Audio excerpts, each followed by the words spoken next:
Hey, everybody, welcome back to Old World Legends, where we focus on building their community. I'm your host, Mike, and with me, as always, is Evan. I'm feeling a little combative today. I think you're combative every day, honestly. No, I'm or not. no, yeah, sure you're not. Anyway, so yes, as Evan said, we're going to continue our series, our beginner guide, walking you through some of the core rules. And this time we're going to be diving into combat. So we're going to be probably breaking this up into a couple different segments because there's a lot to cover here. So let's not waste any time. Let's dive in and talk about the combat phase. Yeah, so in part one, we're going to talk about basically how do you resolve the actual attacks and the combat actions, the different order of events, and how that works out. And then in part two, we'll be breaking down okay, now that the attacks have happened, what does that mean? So you get the combat result, you take your break check, and you do your fallback or pursuit moves, for example. But I think that we're Mhm. going to get plenty of stuff just from okay, who fights? How many attacks do I roll? Who do I remove from combat? What does that mean? So this is going to be probably like it's the most important phase of the game because a lot of units in the game really can't be defeated except in combat. Like if I have a unit of 30 Mm. skeleton spearmen, I don't care what you have to shoot me with, it probably won't kill them all. Like it's just not going to happen. So if you want to defeat these guys, if they're sitting between you and somewhere that you really need to be, you're gonna have to fight them in combat. Then you're gonna need them to, run away or crumble, right? If they're skeletons, they can't run away. Yeah, and it's not to say that the other phases aren't important, and certainly everyone likes to make the point often that movement is the most important phase because positioning is so critical to the game, and you could win or lose based upon that. But I think to Evan's point, there is plenty of shooting in Old World. Don't get me wrong, from Mm-hmm. spells to cannons to archers, so forth and so on. But the game is clearly catered more towards the big punch, and the way you really knock things out is in the combat phase, and the combat phase is deep and exciting and interesting and complex, and there's a lot of ins and out of it, and it's it can be, if you haven't done this before, a little challenging. This is significantly deeper than some of the other skirmish based games. This is one of the areas where you're going to see that. 40k AOS, they're great, they're a lot of fun, but they're very streamlined intentionally to try and make it really, really simple. There's more depth here, there's more nuance, right? Yeah, And this is where the exactly. positioning and the flanking and the rears and who's in base contact with who. There's a lot of depth here that you're not going to notice the first few times you play the game, and this is definitely a skill that you can master the more experience you get. Right, and so that's what we're talking about the predicting of what I know is likely to happen or what could happen. So then that might lead you backwards into saying, okay, I'm going to move, I'm going to charge because I know that in combat this could happen, right? Maybe I'll move one of my other units behind a unit that just charged into combat so that if they flee, I've got something to protect them. Something like that Hmm. is Hmm. another good example. So predicting what's going to happen in the combat phase is not only very difficult, but it's also incredibly important. So that's when we talk about how the rules work. That's something that as you get better, you're gonna see more and more. So the combat phase is similar to the shooting phase in the sense that you kind of pick a single combat, a group of units that are all connected together in one big blob, and you're going to resolve them one at a time. The active player gets to pick the order. Now that's really important because when you're the active player, picking the order of the combats can mean the difference between okay, I'll use my general's combat first, and then oh no, my general ran away, and now no one can use his leadership anymore. So I never do my general's combat first, for example. But then there's other considerations. For example, if certain combats happen and you overrun into a combat that hasn't been fought yet, you can fight twice. So Hmm. these are the kind of things that you think about when you're trying to figure out what order to play in. But we'll go into that as we get into the details. But the actual order is you pick a combat. We then do the choose and fight phase. So we pick each of your models and the units, and you basically make your attacks at each of their initiatives. For example, impact hits are initiative 10, regular attacks are at whatever initiative the models have in their unit, and then stomps are initiative 1. So if anyone is still alive after you do your attacks to them, then they swing back at you, and then that's essentially the fight phase where people actually kill each other. Now, if we were playing 40k, that would basically be it. Like, okay, that's the end of this phase. But because we're playing fantasy, we are instead now doing a combat result and doing like morale checks, for example. So you determine your combat results, and you then take a break check, and then maybe you run away, maybe they pursue you, yada yada yada, and all that we're going to talk about in part two. Yeah. Now, there's some important nuances there that are specific to this edition of the Old World versus earlier editions of Fantasy. So we're not going to go over a bunch of special rules right now, but there are certain, the common strike first.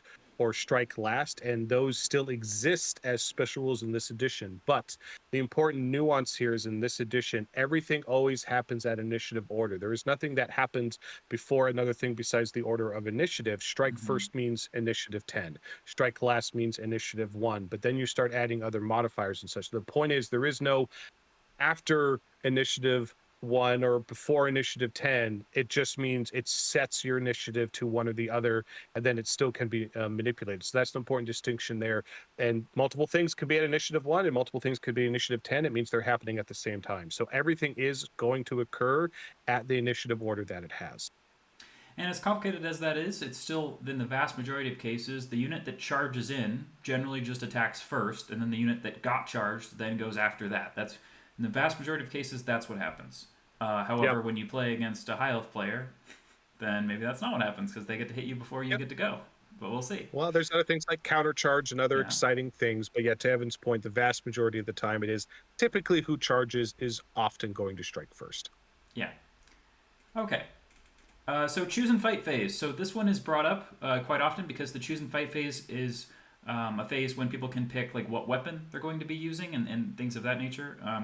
So you can often see things that happen there. But it's this So let's give an specific phase example of is that. broken into yeah, So let's give an example of yeah, choosing the fight phase. So for people who don't know, so most units, like, well, guys, I just have one weapon. What are you talking about? Well, that's true yeah, for a lot of units, and but sometimes, for instance, and you're like, well, or if I have knights and they're charging, I'm obviously going to want to use my lances. So it's like a no-brainer. Why would I ever choose my hand weapon? And for the most part, you almost never will. There are some exceptions though, but there are a bunch of units such as that can have a shield and a hand weapon and a great weapon, right?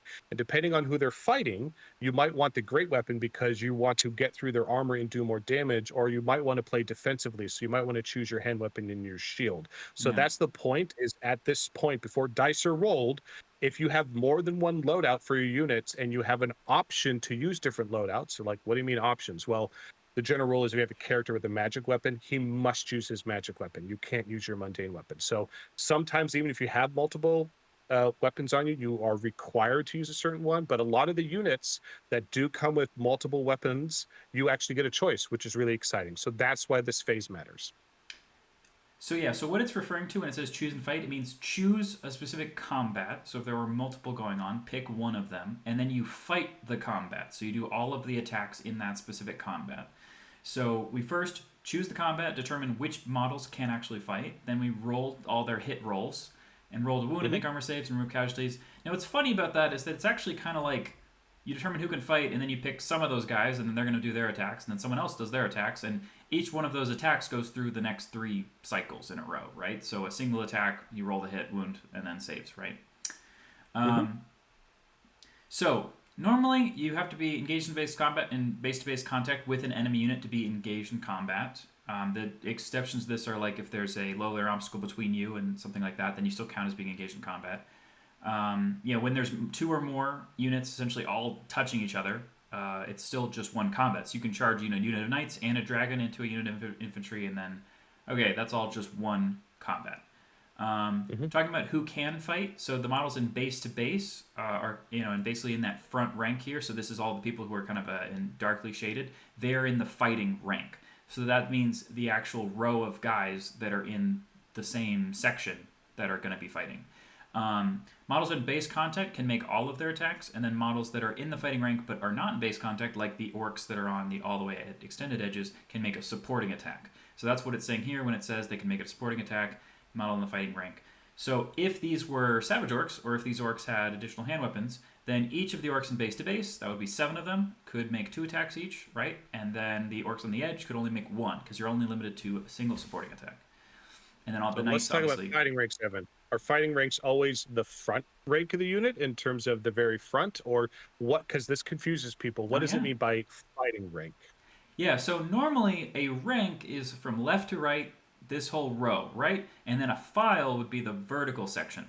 But even though it's called fighting rank, if you're charged in the flank, then your fighting rank is the file of the along the sides. So like for example, these 3 orcs here on the all the way right side, but next to the letter B, they would be your fighting rank if you were charged in the flank from the right. And what it can happen is that your unit can be attacked from multiple sides at once and actually have multiple fighting ranks. So if the one unit of Chaos Knights in the front, and let's say there's Chaos Chariot over in the right hand side, then the Knights in the front might, for example, go first and make their melee attacks and try to kill models from this front rank, and that's one fighting rank. Whereas the Chariot will attack and try to remove models from a different fighting rank, which is over here. And so if the Chariot removed 5 models, it would remove the 3 that are in this flank over here, and then 2 Yeah. more from the rear, but not 2 from the rank of the Chaos Knights we're fighting. And so it's actually kind Yeah. of important to kind of treat them almost as separate combats in the sense that how many orcs can actually swing back? Well, it kind of depends on who does damage to which orcs, right? Yeah. So two things there. One, I don't think we can see your cursor.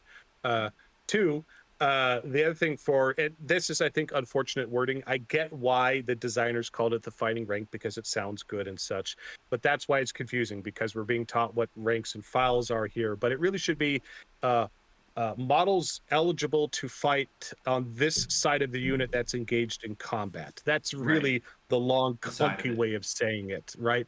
Because the fighting rank can be the front if the front is engaged. It can be the side, a flank, and it can be the rear. So it's all the models basically in that row or column that are engaged with an enemy are considered in that fighting rank because the fighting rank is contextual relative to which units are engaging you on what side of your unit, what arc of your unit. Right, and I think So a one little reason why this confusing. became more complicated than it used to be is it used to be that only models who are actually in base to base would get to make any attacks at all. So it would only be the 7 orcs in the middle, and then the 2 orcs on the all the way ends, they wouldn't get to make attacks at all. And so then instead of having some kind of like fighting rank or anything, you would just say, hey, these specific orcs are the ones that get to attack. And then if you lose Yep. models, those are the orcs from which you would remove models. But now you just get to extend that out in a line to anyone else who's in the same row. Yeah, and while that's a little more complicated, but you'll get used to it so quick. Yeah, yeah, yeah. And they definitely did this for a very good intention. In previous editions, people would do everything they could to get into base to base with as few models as possible. So they'd have a big dragon or giant and engage this orc unit, and they would position themselves so they'd only be in base to base with one orc.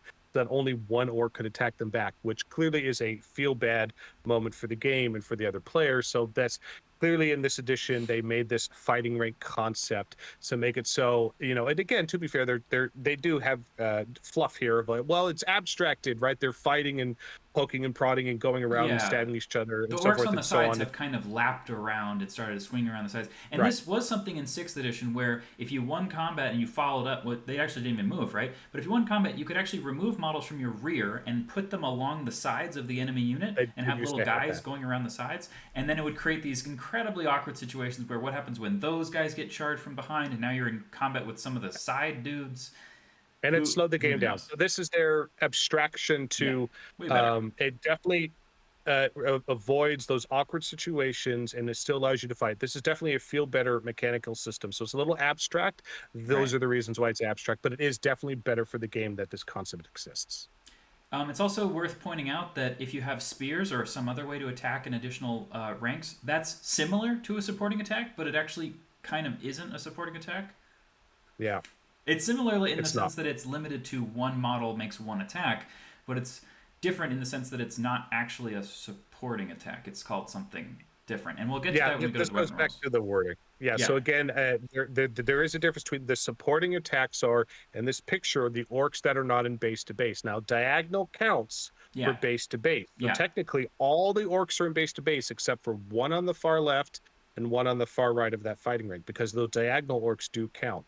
So it's just saying to Evan's point, if the orcs had a profile of 2 attacks each, it would only be those 2 edge orcs that are supporting because they're not in base yeah, to base. So a supporting attack only gets 1 attack apiece, irrelevant of your loadout, your weapon profile, so forth and so on, which don't confuse that with rear rank additional attacks. I forget the exact term. We'll get to it later, such as what spears typically give you. yeah. So there is a difference there.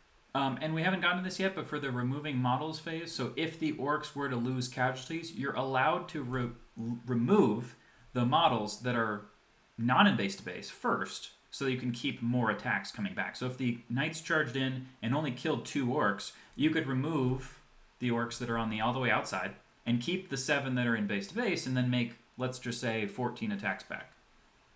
Hmm. Yeah. Okay, so how many attacks? Now, we basically already talked about this, but basically the guys who are in base to base can make all of their attacks. So if your character has, my high elf prince has 4 attacks, he can make all 4 as long as he's in base to base with somebody. Now, one of the things that's funny about this is if you have a character on foot or in a unit of knights, for example, and they're just not touching anybody because they're off on the side, like for example, if their base was the wrong size, Hmm. well, now they only get to make a supporting attack Yep. because the characters do have a move through the ranks rule, and we're gonna get to this when we talk about characters later. But they can't move through from a fighting rank to the same fighting rank. They can't do that. So if they're not in base to base with anyone, they just don't get to do anything. Very much, right? Yep. Positioning matters a lot. Yeah, and that also makes characters not in units a lot better. And we'll get to that as when we talk about them as well. So who strikes first? So again, we kind of break down all of the attacks that every model that's going to fight can make into an initiative order and then go in that order. Because if you have a bunch of really high initiative attacks, they might remove models that may have a swing back at you before they get a chance to do so. A good example of this Hmm. would be if a chariot charges into a brick of spearmen, then it's going to roll how many impact hits it does. The impact hits happen in initiative 10, and then if it rolls a 6 for its impact hits, great. You might remove 6 spearmen before they swing at you. Or you could roll a 1 for the impact hits, and you only get to smash one guy to smithereens, and then you have a lot more spears coming at you, and it matters what order that happens in. Yeah, and I think most of the time in combats, again, is typically going to be one unit versus another unit, and there's typically just one initiative in your Yeah. unit versus the one initiative in the opposing unit, so it goes pretty quick. But an example of a chariot is you have the initiative of the impact hit, so the chariot itself. You have the initiative of the riders, and often the initiative of the horses, the mounts, will be different. So that's an example where you'd have 3 initiatives for one unit. Another example Mm-hmm. would be a unit with a character or rider character riding a monster or a mount, right? So there are plenty of times where a unit will have multiple initiatives, but more than often, it's typically 1 or 2 for the rider and the mount. There are some exceptions. It gets real complicated when you have multiple units charging and then multiple characters in those units. But again, it's still while I say complicated, it's not more complicated. It's just tally them all up. You just everyone's going to swing at their initiative, and you just go through the order of swinging them. And it doesn't matter. Typically, the attacker gets to always choose the order. That's not true with initiative. Even if we have the same initiative, Evan and I are fighting a combat, we swing at the same time. I can roll my dice first because I just want to roll my dice first, but it doesn't matter because they are going to Yeah. occur at the same time. I typically say that the active player, if you're going to be tying, just roll first. It kind of helps keep things moving along because they're usually paying a little bit more attention. They're focusing a little bit more when it's their turn. So if the active player is ready, then they can just start rolling their attacks if it's going to be the same time. Yep. But Um, we do get some initiative bonus for charging, don't we, yes. Evan? So if you've charged, then you get an initiative bonus of +1 initiative per inch that you move, up to a maximum +3 in the front arc or +4 Hmm. in the flank or rear. So what this means in 99% of cases is that you get a charging unit gets +3 initiative because you pretty much almost always move at least 3 inches and you pretty much almost always charge them in the front. So it's pretty much you can do the math of okay, if my Bretonnian Knights of the Realm have initiative 3 base and they charge you, they're probably going to initiative 6. Which means if I want my unit to be able to hit those Bretonnian Knights before they hit me, they have to have initiative 7 just out of the gate, or strikes first, for example. And you know who has that? Swordmasters of Hoeth. So Yeah. And I think the other note there that pretty pretty great. much every single player I've ever seen forgets is charging in the flank career, you can get up to +4. Oh, it's very rare for somebody to actually remember that because everyone's just so used to the +3. Now, remember, that's up to potentially Yeah, you have +3. to If you move are the four charging inches. 1 inch, you'd only get a +1. If you only move Yeah, 2 inches, you only get +2. You have to move that distance. And no, and we'll cover this more later, the jank of, hey, someone gave ground or I'm following up with my chariot. I want 3 inches so I can get my yeah, it's just impact hits. shortest to No, shortest. You can't it's change shortest to where you shortest. are.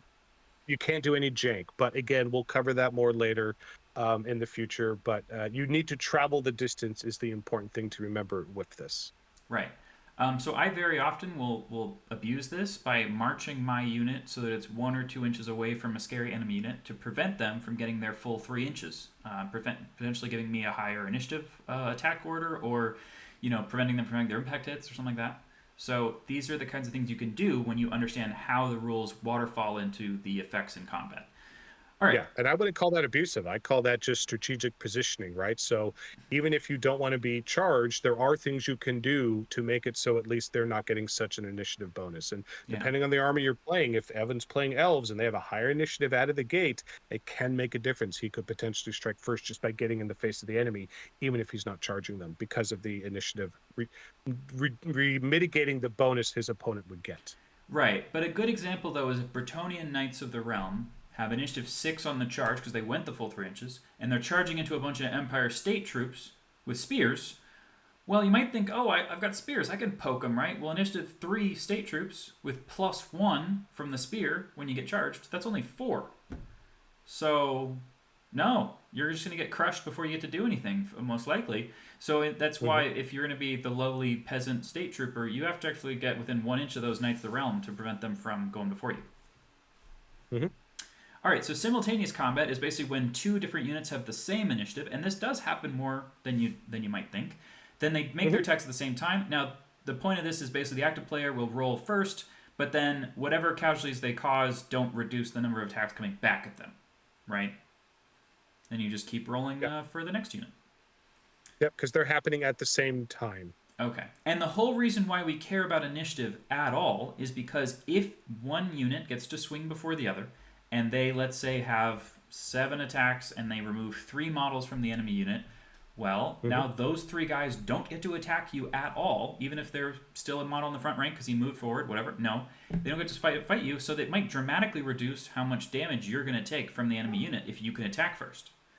So the idea behind this is that if I've got a bunch of dwarves with their great weapons and they charge in, they're at most, initiative 4. But if my spearmen are initiative 6 or something and they get to go before the dwarves, then maybe they kill 4 dwarves before the dwarves get to even swing. And then there's only a couple dwarves fighting me, right?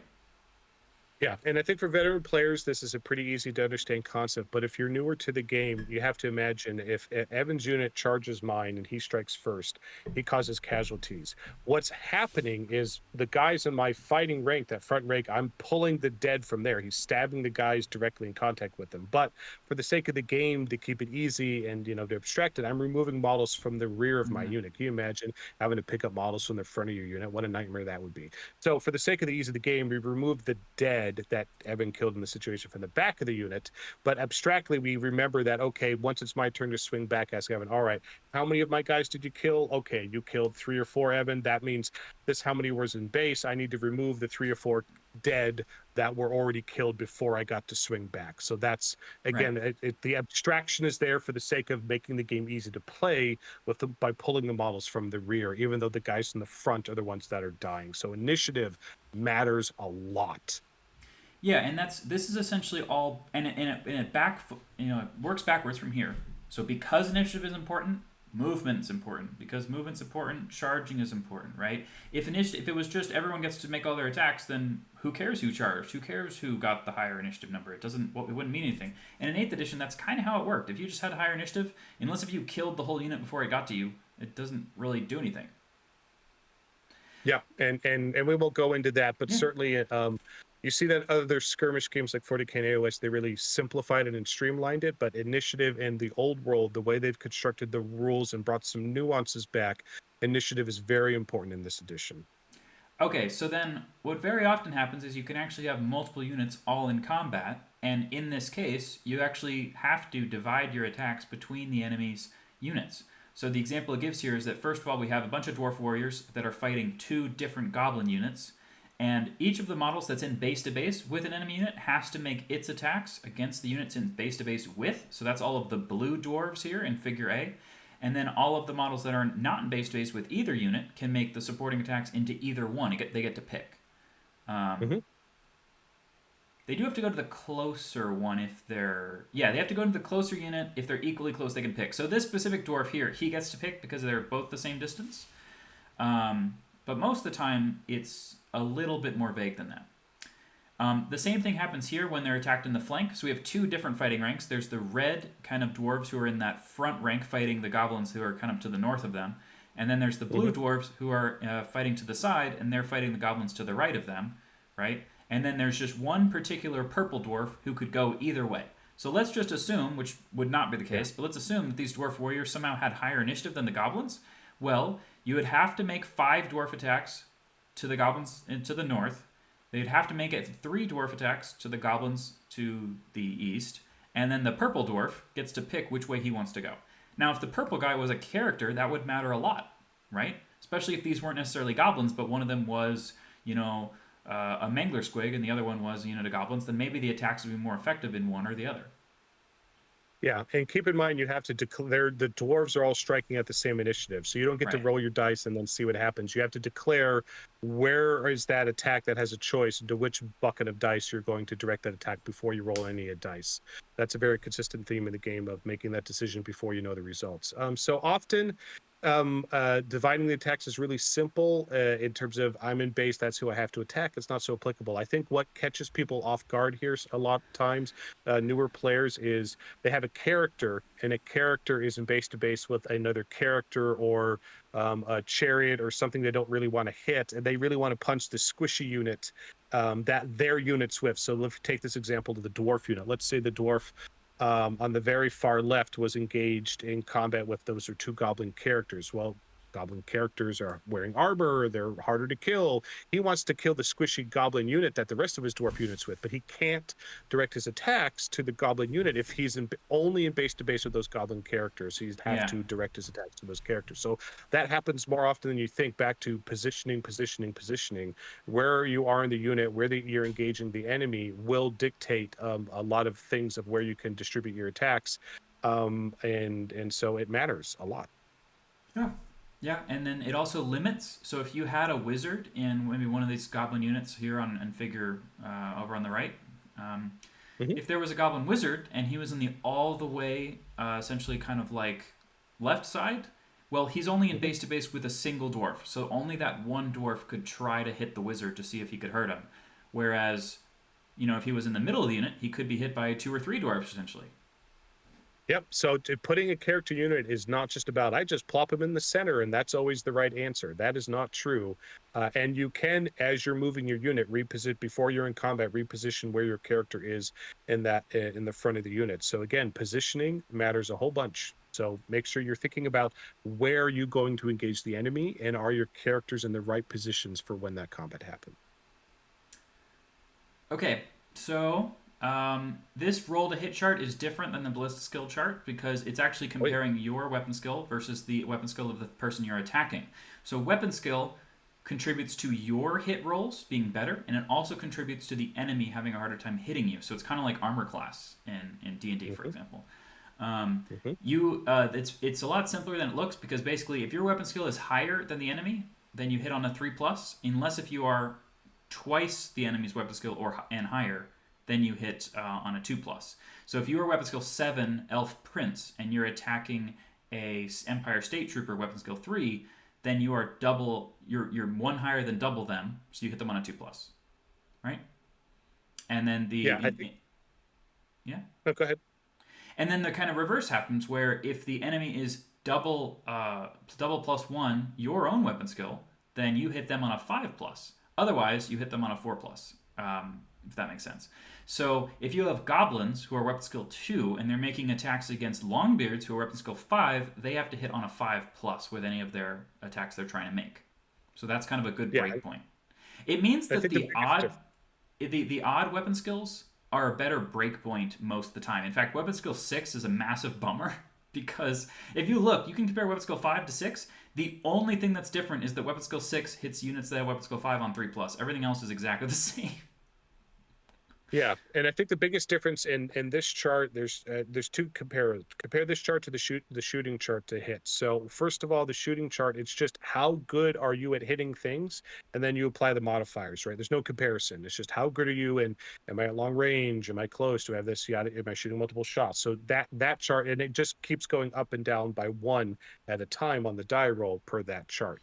This chart, though, is comparable, right? So if our units are fighting, it's how good are my units at fighting in melee versus versus Evan's unit, how good are they fighting in melee, right? So we're now doing a comparison because it's representing warriors fighting in the heat of melee. But the biggest difference between this edition versus last edition, again, is keep in mind this is not some of the other GW games where you have buckets of dice when you're going to combat. You're typically often you're only you're rolling less than 10 dice, Mm-hmm. sometimes more, but it's a very few number of dice in combat. Most models in the game, unless you're a character or monster, have one attack, the vast majority of them, and the vast majority of units in this game don't have rerolls.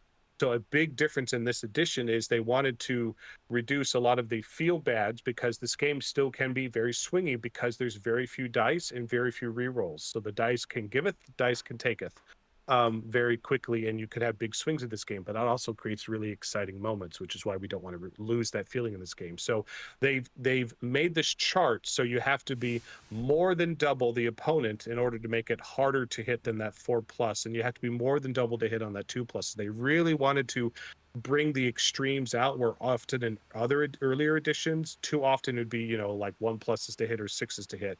Now they've really brought in from the edges, so the vast majority of the time you're going to hit on a 4+, even if your opponent's a lot better than you, and the vast majority of the time you're going to hit on a 3+, even if you're better than your opponent. Hitting on 2s or hitting on 5s in melee is actually very uncommon.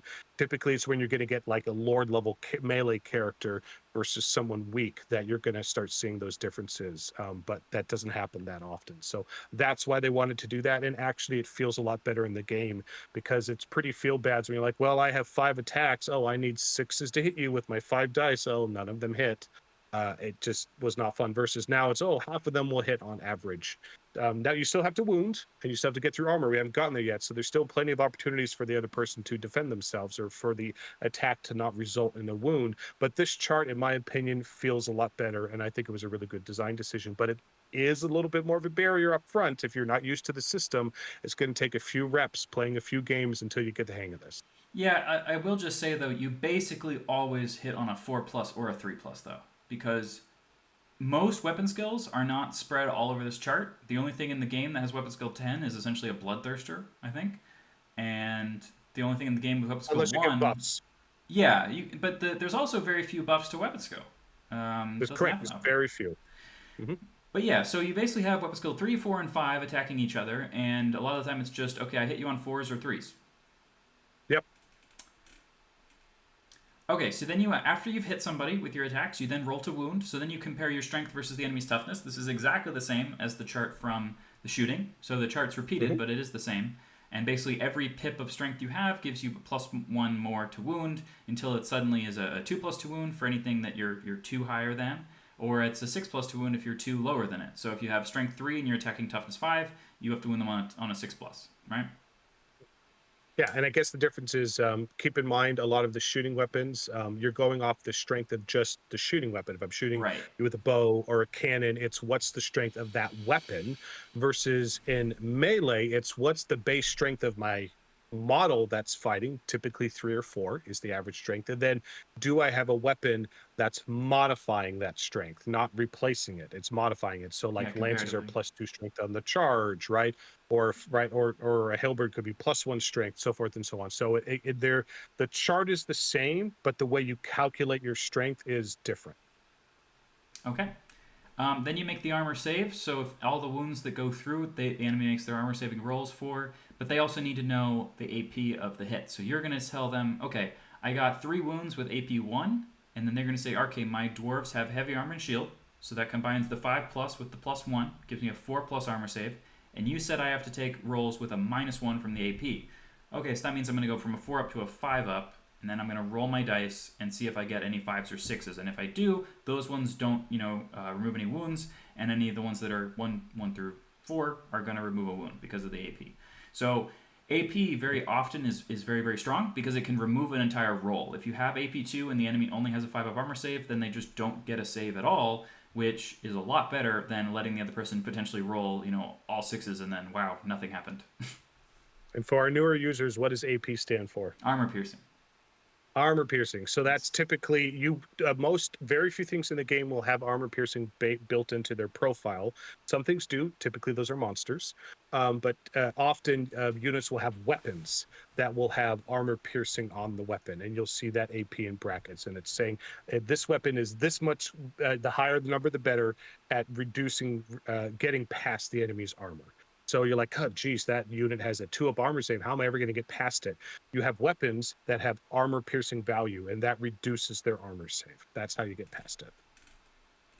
Okay, it doesn't say that here, but you also take ward saves after an failed armor save, and after a failed ward save, if you have it, you also have a regeneration save. So those are covered in the special rules section, but it's just important to note that that's kind of things that often also happen. Mm-hmm. Okay, And then yes, if you have finally, armor and ward and regen, which typically will just be a souped up character, you get to make all of those saves. yeah. So eventually, after you've failed at all of these things, then you remove the models based on how many wounds that they've lost. So vast majority of time, you have like an infantry unit. Every single model has 1 wound. If you fail 3 armor saves and you don't have any other saves, then you remove 3 of those models from the unit. So a unit is similar to like a wound counter of how many guys there are. However, it also determines how many men will be able to fight back from the unit. So this is where Mm-hmm. we say stepping forward, closing in is where instead of removing the guys from the actual front, we're just going to remove them from the back and assume that the basically people are walking forwards. But anyone that has to move forwards during that combat phase doesn't get to actually make attacks. So you have to keep track of, okay, you went first, you removed 3 of my dwarves, okay, and I have 2 dwarves left. So now instead of 5 attacks, I only have 2 back at you. So you usually leave the casualties off to the side of the combat, or you put some dice nearby to help remind you, for example, how many men have removed from the fighting rank, and then therefore how many could fight back is kind of a subtraction, right? Mm-hmm. And also for the combat resolution, which we're going to get into in part 2. But basically, so you kind of have to have some notes, essentially, and the easiest way to do that is just to have the models nearby and say, hey, look, we died, right? Yep, great way to. And one nuance here for newer players. So removing casualties, most models in the game have 1 wound. Now there are monsters and things that have a whole bunch more wounds, but where this kind of gets people tripped up is with their like monstrous infantry, right? Like, hey, I have a unit of ogres and they have 3 wounds apiece.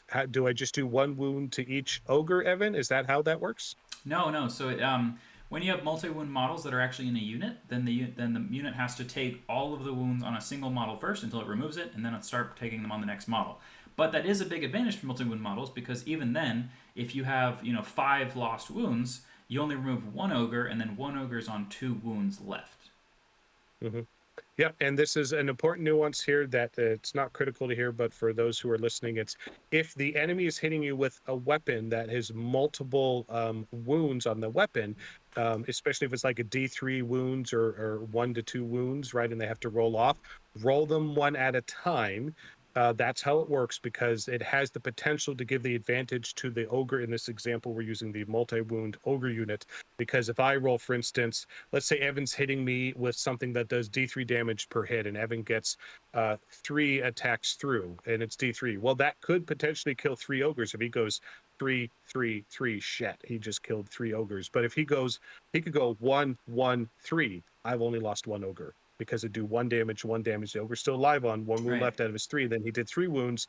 That multi-wound ogre, he just did excess. Those excess wounds are wasted by killing that ogre. So roll them one at a time if you're in that And situation. even then, it still also applies to any of the wounded models. So if the unit had 1 ogre that had 1 wound left, and the first multi-wound we roll was 3, then it's still going to do the 3 wounds to the guy that only had 1 left and only do count as 1.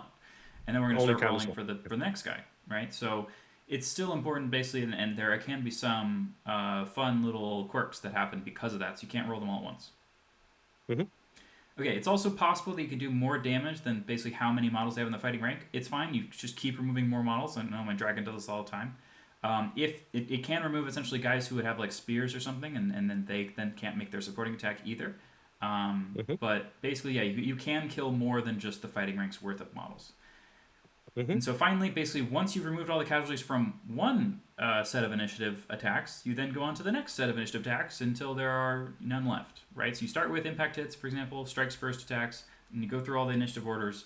Finally, there's the great weapons, strike last, and stomp attacks. They're all initiative 1. There we go. Yeah, Did we get to the end? Yeah, so then we're going to be moving on in part 2 to the combat result, because then what does that mean, right? All right, we'll catch you all next time. Thank you so much for listening, and please do like, share, and subscribe. Evan, any last words about combat part 1? No. All right, we'll see you next time. Bye.